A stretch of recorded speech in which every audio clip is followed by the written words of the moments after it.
아마 이런 날씨에는 야외로 가거나 여행을 가서 멋진 추억을 만들기에 딱 안성맞춤인 그런 날씨인 것 같습니다. 근데 이렇게 좋은 날씨, 또 아무리 좋은 여행도요, 내가 인솔자가 되어가지고 사람들을 데리고 가거나 회사에서 부장님, 과장님 모시고 가는 여행이라면 그렇게 즐겁지가 않을 것 같아요. 5성급 호텔의 레스토랑에서 비싼 이 오마카세를 먹었어. 근데 그 음식 먹는데 반드시 계약을 성사시켜야 되는 비즈니스 접대라면 친구들과 금요일 저녁에 편안하게 그냥 반바지 입고 포장마차에서 우동과 고갈비 먹는 것보다 좋지 않습니다. 여러분, 음식을 만드는 것이 얼마나, 또 음식을 차리는 것이 얼마나 소중한 일입니까? 그런데 흔히 주부들이 말하는 것처럼 늘상 삼시세끼를 차려야 되는 것과 마음 맞는 사람들끼리 놀러 가가지고 함께 바베큐도 굽고 파티 음식을 함께 준비하는 것은 그 마음가짐부터가 흥이 달라요. 같은 일을 하는데 어떨 때는 흥이 나서 시키지 않았던 것까지도 스스로 막 해. 근데 반대로 어떤 일은 남들은 다 부러워하는데 정작 하는 나는 스트레스를 받습니다. 왜 이런 일이 생기는 걸까요? 내가 아니면 내가 맡은 그 일을 해줄 사람이 없거든요. 그런 책임감과 부담감 때문에 그렇습니다. 내가 책임져야 되는 일이 없으면 아무것도 신경 쓸 필요가 없잖아요. 그냥 모든 것을 즐기면 됩니다. 누군가 실수를 하고 일이 좀 안 돼도 쉽게 넘어갈 수 있습니다. 그런데 그 일 때문에 나의 커리어, 또 우리 가정, 직장의 장래가 결정되는 중요한 일이라고 한다면 사뭇 달라집니다. 작은 것도 쉽게 못 넘어가죠. 상대방의 표정 하나, 그리고 만나서 내가 어떤 말을 해야 되고 어떻게 행동을 취해야 될까 수없이 시뮬레이션을 하게 됩니다. 여러분, 사람이 나이가 들어가는 게 왜 힘듭니까? 내 삶에서 책임져야 될 사람과 일들이 점점 늘어나기 때문에 힘든 겁니다. 그래서 어릴 때가 좋다 그러잖아요, 사람들이 대부분. 왜? 책임지는 게 없거든요. 대부분 다 부모님들이 해주거든요. 그러다 보니까 우리가 정말 이 나이가 들수록 책임지는 부분에서 자유로운 사람이 하나도 없습니다. 그것뿐 아닙니다. 우선 내 한 몸 평생 먹고 사는 것부터가 책임이잖아요.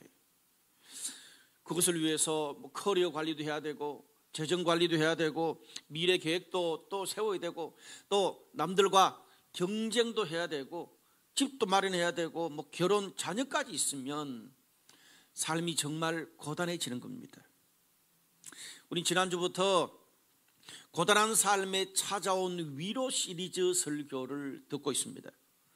오늘은 두 번째 시간으로 여호수아의 고단한 삶에서 어떻게 위로받고 여유를 찾게 되는지를 함께 살펴보기 원합니다. 먼저 이 본문은 우리가 너무 잘 아는 말씀이잖아요. 그런데 제가 이 본문을 좀 다른 각도로 보게 됐습니다. 본문은 모세를 이어서 갑자기 이스라엘의 지도자가 되는 책임을 맡은 여호수아가 하나님의 어떤 메시지를 받고 짓눌렸던 마음에서 툴툴 털고 일어나서 지도자로 현장에 복귀하는 장면입니다. 우리가 성경을 볼 때 여러 관점으로 볼 수 있잖아요.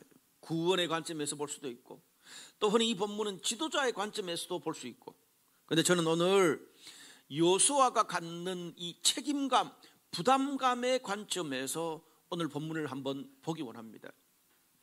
오늘 1절 2절 말씀 보니까 이런 말씀이 있어요. 여호와의 종 모세가 죽은 후에 여호와께서 모세의 수종자 눈의 아들 여호수아에게 말씀하여 어떤 말을 했냐 하면, 내 종 모세가 죽었으니 이제 너는 이 모든 백성과 더불어 요단을 건너 이스라엘 자손에게 주는 그 땅으로 가라. 하나님이 말씀하셨어요. 심플하게 말하면 이스라엘 백성의 지도자 모세가 죽은 후에 하나님이 여호수아한테 네가 그 다음을 이어서 이스라엘 백성의 지도자가 되라 그러신 거예요. 그런데 오늘 본문에 보면 지금 그 다음 지도자 그 임무는 여호수아한테 주는데 성경에서 계속 하나님이 모세를 하나님의 종, 내 종이라고 반복해서 말씀하세요. 여러분 구약 성경에서 하나님의 종이라는 그런 이 명칭은 하나님께서 아주 특별하게 사용했던 소수의 사람들에게 쓰여진 명칭입니다. 구약 성경에서 모세에게 14번, 다윗에게 2번, 여호수아한테도 2번밖에 안 썼어요. 모세는 압도적으로 14번입니다. 최고라는 거죠. 신약에도 보면 우리가 마가복음 16장에 예수님의 제자 3명이 이 변화산상에서 예수님이 변모하시는 모습을 봅니다. 그때 예수님이 변화되어서 누구랑 이야기를 해요? 엘리야와 모세하고 이야기를 하고 있었습니다. 그 말은 구약을 대표하는 사람들이란 말이에요. 흔히 구약을 대표하는 3사람이라 그러면 모세, 다윗, 엘리야입니다. 그런데 그 중에 원탑이 모세예요. 성경학자들은 모세가 없으면 구약의 이스라엘 역사가 없다고 할 정도입니다. 그만큼 절대적인 인물이에요. 그런 모세가 죽고 뒤를 이어서 여호수아가 이스라엘 백성의 지도자가 됐습니다. 이 젊은 우리에 비해서는 나이가 들었지만 모세에 비해서 이 젊은 여호수아의 이 책임감과 부담감은 상상을 초월했을 거예요. 물론 여호수아가 모세의 수종자 비서였다 평생, 그 말을 성경에서 해요. 그러니까 비서로 옆에서 있었으니까 이스라엘 백성들이 이집트를 탈출해서 광야 40년을 어떻게 보냈는지 모세 곁에서 다 봤겠죠. 그런데 여러분, 내가 옆에서 그냥 참여하는 거하고 내가 직접 모임을 주도하고 책임져서 하는 것은 완전히 하늘과 땅 차이입니다. 거기다가 문제는 여호수아가 전혀 준비도 안 돼 있는데 갑자기 이 일이 자기에게 닥쳤다는 것, 이게 중요한 거예요. 모세가 죽었으니까 그 슬픔이 얼마나 컸겠어요. 여호수아가 자신의 우상이 죽었으니까 그 슬픔을 추스릴 겨를도 없이 갑자기 상황에 떠밀려서 지도자가 된 겁니다. 미리 알았더라면 충분히 준비도 했겠죠. 그것도 만약에 부담된다면은 좀 이렇게 약삭빠르게 빠져나갈 궁리도 요리조리 했을 텐데 그냥 갑자기 당했으니까 꼼짝없이 나라의 위기 상황에서 자신의 삶도 거기 말려 들어가 버린 거예요. 제가 몇 주 전에 기도 제목을 부탁했고 지난주인가 그전주인가 본인도 감사의 시간에서 오픈을 했는데 찬양팀에서 오랫동안 키보드를 쳤던 우리 아름자매가 얼마 전에 출산을 했습니다. 그런데 출산을 하고 난 다음에 제가 그날 통화를 했는데 그 다음날 갑자기 하루 된 이 영아가, 어린애가 피를 계속 토하고 혈변을 누르고 그렇게 해서 난리가 났습니다. 하루 된 애가 응급실에 실려가고 또 병원도 옮겨가지고 지금 중환자실에서 아직도 병원에 입원하고 있습니다. 제가 그 말을 듣고 저도 제3자인 저도 절로 기도가 나오는데 당사자인 그 엄마 아빠는 마음이 어땠을까 그런 생각이 들더라고요. 그래도 지금은 좀 나아서 분유를 먹기 시작했고 이제 그렇게 쭉 기운을 차리면 된다는데 아직도 변을 못 봐서 혈변이 계속되는지는 체크하지 못했는데 좀 이제 변도 좀 잘 나오고 혈변이 멈추도록 기도해 주시기를 바랍니다. 근데 제가 아름자매랑 통화를 하는데 그러더라고요. 아이한테 모든 신경이 다 가 있어가지고 지금 출산을 했기 때문에 자기 몸도 산모가 챙겨야 되는데 그럴 겨를이 없다는 거예요. 그러니까 애를 놓기 전과 애를 놓고 난 다음에 이 부모가 가지는 부담감과 책임감이 이렇게 다른 거예요. 본인도 그렇더라고요. 목사님, 부모가 되니까 슬퍼서 앉아있을 여유가 없다는 거죠. 여러분, 그것뿐 아닙니다. 우리가 회사에서 갑자기 내일도 지금 너무 막 헉헉대는데 갑자기 큰 프로젝트가 나한테 떨어졌어요. 그리고 어떨 때는 동료 중에 출산 휴가를 가거나 부장님이 뭐 그냥 아예 휴직계를 내버려요. 그럼 그렇게 되면 우리가 회사 일도 얼마나 큰 부담입니까? 교회도 마찬가지입니다. 우리가 그냥 교회 다니는 거 하고 이렇게 뭐 찬양팀을 하고 셀 리더를 하고 뭐 그 막 이렇게 시스템을 만지고 이렇게 교회 봉사를 하게 되면 한 주 예배 못 나올 때도 부담이 되잖아요. 모든 게 다 부담이에요. 우리가 빡빡한 경쟁 사회에서 내 삶을 스스로 책임지는 것도 힘들어 죽겠는데, 이렇게 오늘 이 여호수아처럼 또 우리 이 성도들처럼 갑자기 엄청난 부담을 져야 될 그런 상황들이 찾아오면 멘탈이 무너집니다. 전혀 다른 내 모습이 나와요. 긍정적이든 부정적이든 간에 평상시에 젠틀하고 다른 사람을 배려하고 또 뭐 정말 이렇게 믿음 좋은 신실한 신앙도 그냥 온데간데 없고 그냥 이 여름을 견뎌내는데 급급해지더라고요. 여러분, 여호수아가 제가 방금도 말씀드렸지만 평생 모세를 수종 들던 사람인데 지도자가 되면 뭘 해야 될지 모르겠어요. 다 알아요. 일은 알아요. 근데 문제는 내 감정, 마음, 멘탈이 문제인 거예요. 그 엄청난 모세 뒤를 잇는다는 그 부담감이 자신을 짓눌러 버린 거예요. 일을 하기도 전에 그냥 거기에서 나가떨어진 거다, 이 말씀입니다. 그런데 우리가 오늘 이 본문을 볼 때 출애굽기 3장과 여호수아 1장을 비교해서 읽으면 굉장히 좋습니다. 출애굽기 3장을 보면 1세대 지도자인 모세가 하나님을 콜링하는 장면이 출애굽기 3장 4장이거든요. 그때 모세가 가지는 그런 책임감의 무게하고 2세대 지도자인 여호수아와 또 그 2세대 지도자인 여호수아가 가지는 책임감의 부담은 전혀 다릅니다. 모세는 어떻게 콜링을 받죠? 떨기나무 불꽃에서 이스라엘의 지도자로 콜링을 받았습니다.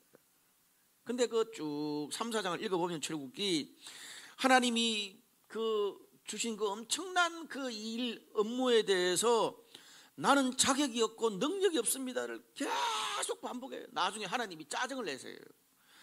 나는 말을 못합니다. 백성들이 내가 이런 말하면 뭐라 그럴 겁니까? 이집트 왕이 들을 것 같습니까? 모든 게 뭐예요?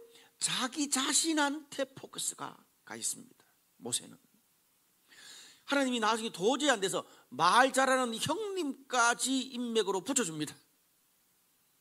그런데 본문은 전혀 다릅니다. 여호수아는요, 지금 갑자기 됐으니까 얼마나 힘들겠어요. 여호수아야, 네 마음이 어떠냐, 그런 것 자체가 아예 없어.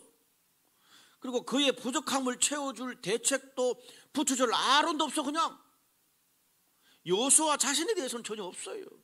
처음부터 끝까지 오늘 본문 읽어보세요. 모세의 이야기만 잔뜩합니다. 모세가 죽은 후에 모세에게 말한 바와 같이 모세에게 명령한 율법을 심지어 하나님이 함께 하시는 것도 모세에게 함께 했던 것처럼 함께 한대. 환장하죠. 이 한 장에 모세 이야기만, 모세 이름만 10번 나옵니다. 하나님도 그렇고 백성들도 그래요. 그리고 이 성경에서 여호수아를 이야기할 때, 지칭할 때 뭐라 그래요? 모세의 수종자 여호수아. 여호수아의 정체성이 없어. 모세의 그냥 덜러리야. 내가 없다는 거예요.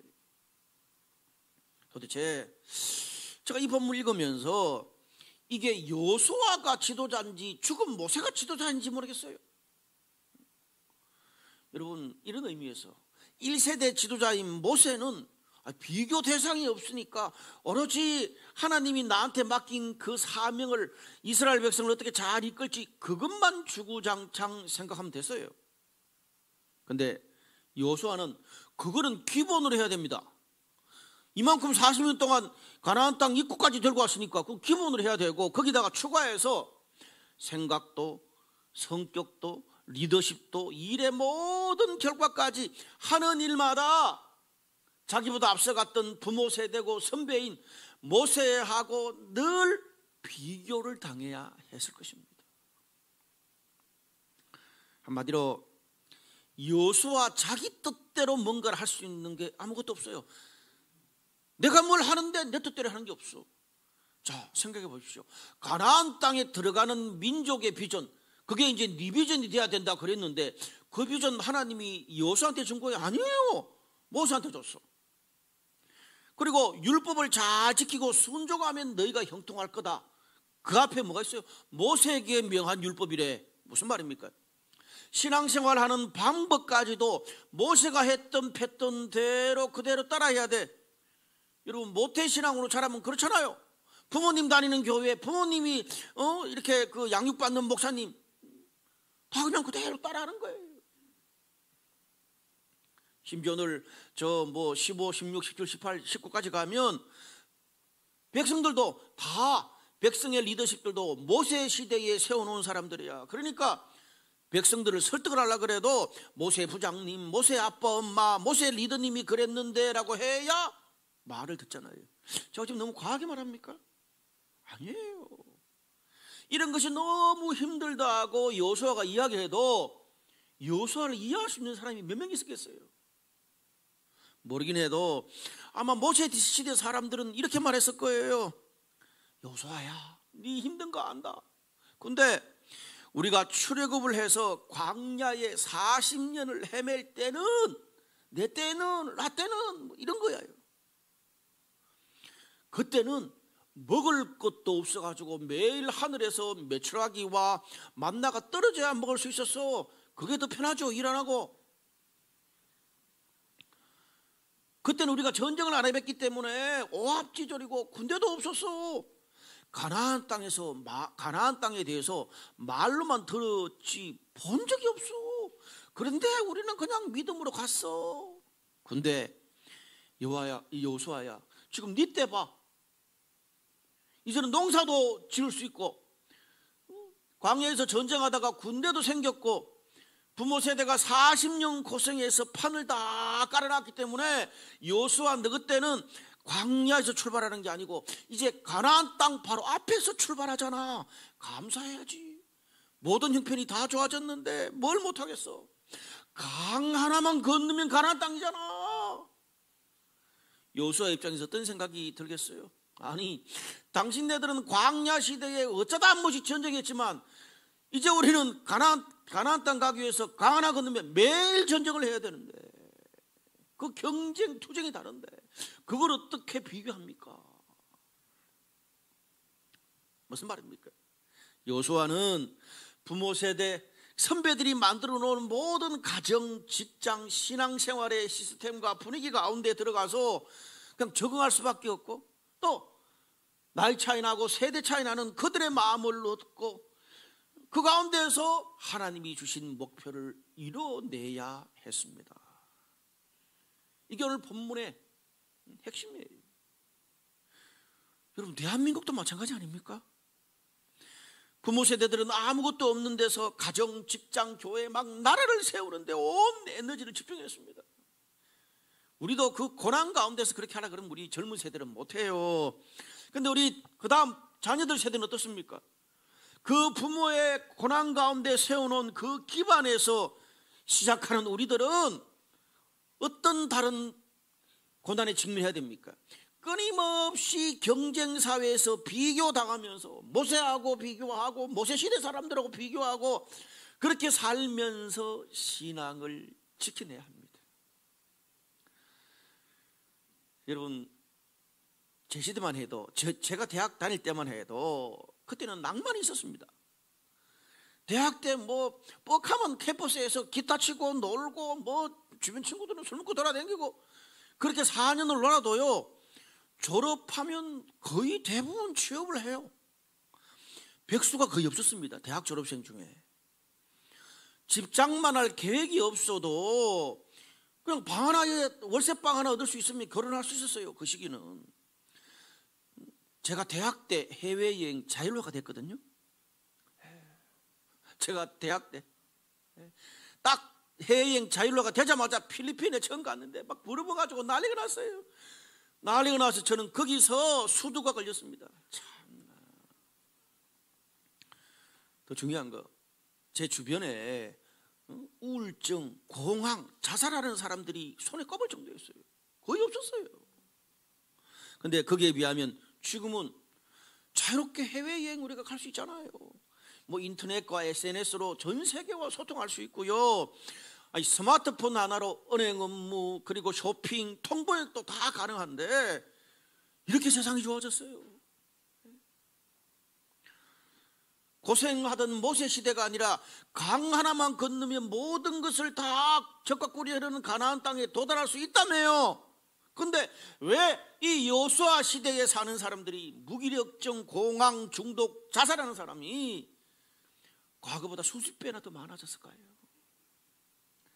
아니, 불면증이 오죽 심했으면 잠 좀 자려고 프로포폴 맞다가 걸려가지고 경찰서 끌려갑니다. 모든 걸 다 가지고 있는 대기업 회장과 연예인이 그래요. 그럼 뭐 일반인들이 겪는 내면의 압박감은 상상을 초월하죠. 여러분, 주무신 분들 계세요. 여호수아 시대의 진정한 고통이 뭘까요? 오늘 본문처럼 내가 따라가고 싶은, 내가 되고 싶은 모세 같은 영웅들은 너무나 많은데 정작 내가 현실에서 살아보면 나는 모세가 아니라, 내가 사는 세상에는, 우리 집안에는, 내 비즈니스에는 모세 때 우리 부모님 세대에 있었던, 흔하게 일어났던 기적이 내 삶에 일어나지 않아요. 없어. 그게 슬픈 거예요. 근데 세상은 계속 나한테 모세가 되라고 열심히 하면 기적이 일어난다 그랬어요. 그런 줄 알고 혹시나 열심히 살아봤는데 어떻게 돼요? 살면 살수록 나는 뭐를 좋아하는 거지? 이렇게 사는 게 내 인생에 맞나? 계속 회의만 점점 더 들어요. 이래서 안 된다는 걸 알면서도 무슨 말이에요? 나 자신을 잃어버린 거예요. 오늘 여호수아처럼. 여호수아가 이스라엘의 지도자가 됐는데 자신이 없잖아요. 그 꼴이에요. 그래서 책 가운데 하마터면 열심히 살 뻔했다는 그런 희귀한 책까지 요즘 나왔겠어요. 여러분, 그렇게 열심히 최선을 다해서 산 여호수아 시대에 산 사람들, 그렇게 최선을 다해 살았으면 결과가 좀 모자라도 나 자신한테 박수를 쳐줘야 되잖아요. 제가 볼 때는 분명히 부모 세대들보다 이룬 게 훨씬 많고 노력도 훨씬 더 디테일하게 많이 했어요. 근데 행복의 지수는 더 떨어져요. 행복하지 않아. 왜? 나하고 똑같이, 아니 나보다 더 적게 일했는데도 나보다 더 많이 가지고 나보다 더 잘 사는 사람이 내 옆에 더 많아. 상대적 박탈감이 찾아오는 거예요. 이러면 안 되는데, 수고한 나 자신에게 박수 쳐줘야 되는데 끊임없이 경쟁하고 비교하고 잘해야 된다는 책임감과 부담감의 압박에서 벗어나지를 못합니다. 그게 오늘 본문에 나오는 여호수아의 부담감, 책임감입니다. 모세를 떨쳐낼 수 없어요. 모세와 비교하는 걸 떨쳐낼 수 없어요. 이런 여호수아에게 하나님은 그에게 맞는 방법으로 위로하십니다. 세 가지 정도로 위로해 주세요. 심플하게 제가 요약하면, 첫 번째는 하나님이 여호수아한테는 가나안 땅에 들어가는 구체적이고 아주 실제적인 방법을 제시해 주세요. 우리가 출애굽기 3장 17절에 보면 하나님이 모세를 콜링할 때 이 비전을 던질 때 보면 모세가 말 못합니다, 못 가겠습니다, 거기에 모든 이 대화의 주제가 다 들어가 있고, 정작 하나님이 너희를 이집트에서 인도해서 적과 꿀이 흐르는 땅에 무슨 족속의 땅에 들어가게 하겠다라고 말해라. 여러분, 이게 디테일하게 와닿습니까? 황하잖아요.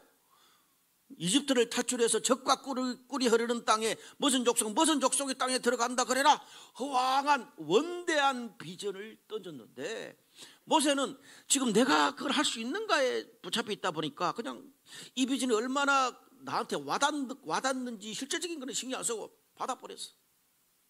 근데 거기에 비해서 오늘 여호수아한테 주는 하나님의 그 콜링에 제시하는 비전은 굉장히 디테일합니다. 3절에서 5절. 너희 발바닥으로 밟는 곳은 모두 내가 너희에게 주었노니, 그 다음 중요해요. 곧 광야와 레바논에서부터 큰 강 곧 유브라테 강까지 해쪽 속의 온 땅과 해지는 쪽 대해까지 너희의 영토가 되리라. 와우. 내 평생에 너를 능히 대적할 자가 없으리니 내가 모세와 함께 있었던 것 같이 너와 함께 있을 것임이니라. 내가 너를 떠나지 아니하며 버리지 아니하리라. 함께 있는 것만 해도 모자라서 떠나지도 않고 버리지도 않는데요. 확실하게 보험까지 들어버려요. 모세한테는 말도 안 했던 구체적인 영토의 경계를 동서남북으로 딱 이야기를 해줍니다. 박아 넣어주는 거예요. 그리고 뒤에 하나님이 언제까지 어떤 방법으로 경쟁자가 있을 때는 어떤 식으로 너와 함께 할 것인지까지, 그 다음에 그것도 모자라서 떠나지 않고 버리지까지 않는다고 보험까지 딱 들어줍니다. 구체적으로 말씀하시는 거죠. 너한테 주는 이런 비전, 이런 목표를 가지고 네 발걸음이 닿는 모든 곳을 너에게 주겠고 함께 할 것이라고 구체적으로 말합니다. 여러분, 제가 오늘 이 본문 말씀을 우리 청년부 제가 한 2년째 지금 맡고 있잖아요. 하면서 제가 이 청년들, 새로운 우리 이 시대 청년들을 제가 맡으면서 제가 생각이 많이 달라졌습니다. 그동안에 평생 안 바뀌던 설교가 10분 줄었습니다. 저를 바꿀 사람이 없었는데 청년들이 바꾸더라고요. 그들에게 조금 제가 함께 대화하면서 그들의 생각대로 제가 보니까 본문이 다르게 보이더라고요. 여러분, 요즘 세대들은요, 부모 세대들처럼 민족 복음화, 저희가 젊을 때 했던 부흥의 불길 타오르게 하소서, 다음 세대를 주님 품에 믿음으로 나가면 하나님께서 모든 걸 알아서 해주신다, 이런 말하면 화냅니다. 목사님, 부흥의 불길 타다가 우리 집도 다 타버리던데요, 이렇게 말해요. 왜? 그런 부모 세대, 선배 세대 뒤에 따라가다가 낭패를 당했거든요. 하나님께서는 여호수아는 여호수아에게 맞는 방식대로 위로하고 인도해 주고 계십니다. 우리 삶의 희미한 경계를 바로 잡아주시고요, 경쟁의 압박감에서 풀어주시고, 기도한다고 신앙 좋다고 모든 게 다 되는 게 아니던데요. 여러분, 제가 젊을 때 그 이야기 들었으면 요거도 먹었습니다. 그런 시크한 질문에도 하나님께서 어떻게 해요? 맞아, 그쪽으로 갈 때는 믿음으로 되지만 저쪽으로 갈 때는 믿음이 아니라 코칭과 전문가의 도움을 받아야 돼. 지금은 시기가 안 좋아서 한참을 기다려야 할 거야. 그때까지 좀 참고 기다려. 오늘 이 말씀이 와닿는 분들 계십니까? 그런 여러분은 모세가 아니라 여호수아입니다. 하나님께서 여러분의 마음에 맞게 위로하고 말씀을 통해서 인도해 주시고, 또 여러 오늘 공동체를 통해서 하나님께서 위로해 주실 줄로 믿습니다. 그 다음번에는 우리가 너무 잘하는 말씀, 강하고 담대하라. 너무 많이 나와요. 강하고 담대하라. 한 번도 모자라가지고 반복해요. 계속 6절, 7절, 9절 반복합니다. 저희 집 상황하고 비슷해요. 집사람은 저한테 늘 뭐라 그러냐면, 여보 어때? 좋아. 저는 좋아 한 번 말하면 안 와라. 좋아, 진짜 좋아, 너무 좋아, 이래 돼야 마음이 와닿는 사람이야. 제 방식대로 얘기하는 거예요. 우리 집사람이 이 말씀 보면 화날 것 같아요. 6절, 강하고 담대하라. 조상에게 맹세한 땅을 차지할 거다. 7절에 오직 강하고 극히 담대하라. 어디로 가든지 형통한다. 9절에 강하고 담대하라. 두려우지 말고 놀라지 말라. 어디로 가든지 하나님이 함께한다. 내가, 즉 하나님이 너한테 명령한 거 아니냐, 의심하지 마라, 이 말입니다. 여러분, 사실 말 내용이 좀 다른 거지. 아니 말 표현이 좀 다른 거지. 내용은 뭐예요? 강하고 두려워하지 마라, 마음 단단히 먹어라, 이 말을 계속 표현만 바꿔서 이야기하는 거예요. 표현만 바꿔가지고 계속 반복해서 뭐 조상이 약속한 거 줄 거다, 하나님 약속한 거 줄 거다. 결국 하나님이 준다는 말이에요. 계속 반복해서 왜 말을 할까요? 여러분, 출애굽기 3장에서 하나님이 모세한테 리더로 콜링했던 방법은 제가 아까 말씀드렸잖아요. 너는 부족한 사람이 아니야, 모세야. 말 못해도 그들이 들을 거야.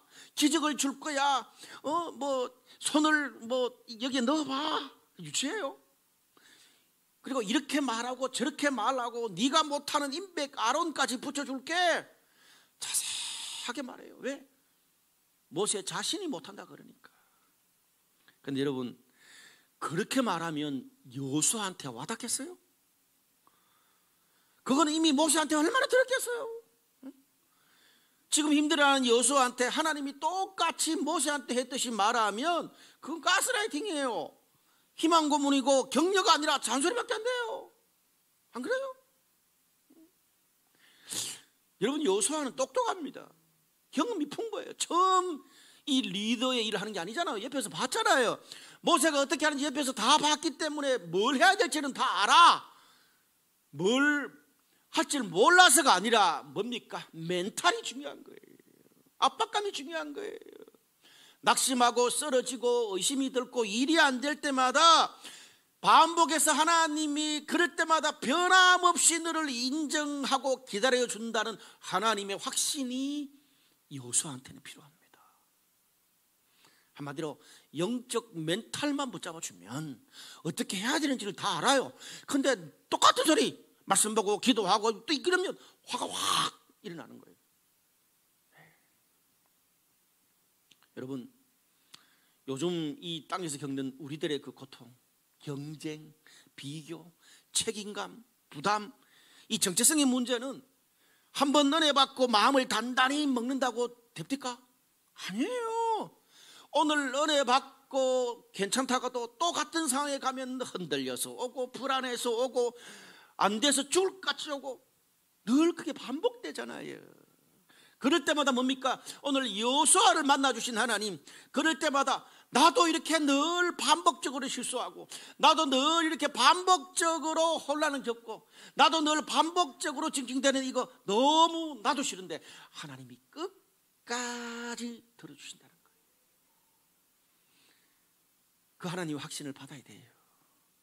사랑하는 여러분, 하나님은, 오늘 본문에 나오는 하나님은 우리가 어떤 모습이라도 똑같이 반복해서 계속 쓰러지고 방황하고 혼란하고 그냥 신앙을 떠나도 계속 반복해서 끝까지 여러분을 기다리고 끝까지 격려하시는 하나님이라는 사실을 믿으시기를 바랍니다.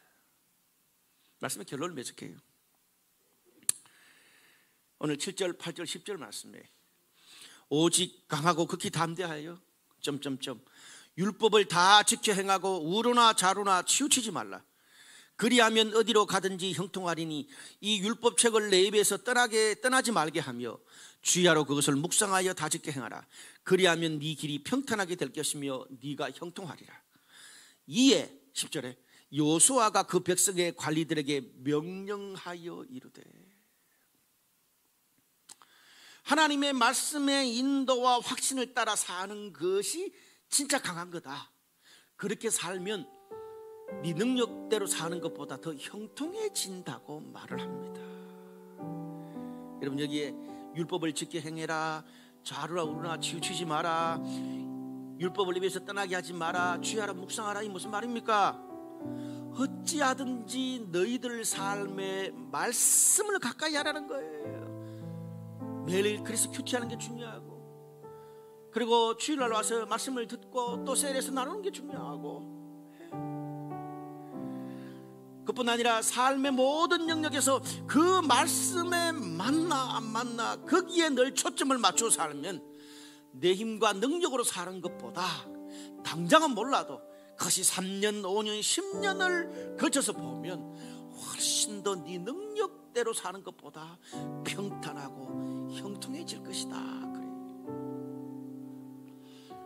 이런 제가 또 뻔하게 반복하는 소리, 반복이 중요하잖아요. 우리가요 주일날 그냥 꾸준히 여기 와서 말씀을 듣고 또 매일 우리가 한 주 동안 그냥 큐티만 반 이상만 꾸준히 계속하고 세레스도 그걸 꾸준히 나누는 이런 삶만 살아도 내 삶의 고통과 고민의 혼란에 반 이상은 줄어든다고 제 이름을 걸고 맹세합니다.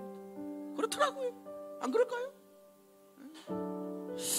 모세 시대와 여호수아 시대에 하나님이 격려하시는 가장 큰 차이가 뭡니까?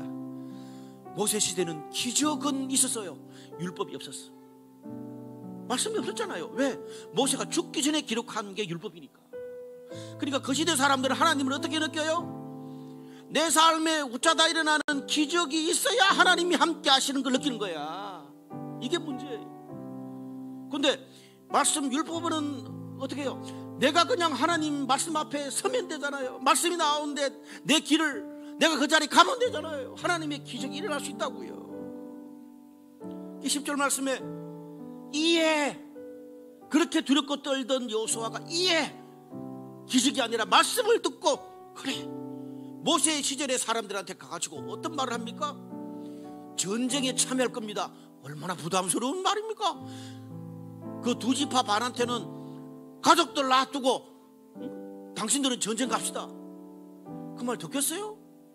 모세 시대 사람들이? 근데 놀라운 거는 오늘 16절 17절 말씀에 모세 시대 사람들이 충성을 맹세하고 여호수아를 따라옵니다. 그때부터 여호수아의 리더십이 안정이 되고 그렇게 큰 두려움이 여유로 바뀌었어요. 사랑하는 여러분, 모세 시대에 사는 사람들은 내 삶에 기적이 일어나야만 하나님이 함께한다고 생각합니다. 그런데 여호수아 시대를 사는 사람들은 하나님의 말씀이 들리는 그 장소, 하나님의 말씀을 볼 수 있는 그 장소에 내가 있기만 하고 내가 받아들이기만 해도 기적이 일어납니다. 막 그냥 죽을 병이 낫고 그렇지 않은 것 같은데 내 삶에서 그렇게 안 되는 그런 사람이 따라오고 돈과 여러 가지 모든 계획들이 막 되는 게 내가 말씀 앞에서 그렇게 여호수아처럼 확신을 얻으면 하나님이 말씀에 확신을 얻고 더 멘탈이 영적으로 강해진 그 사람의 삶에서 기적으로 역사하실 줄로 믿습니다.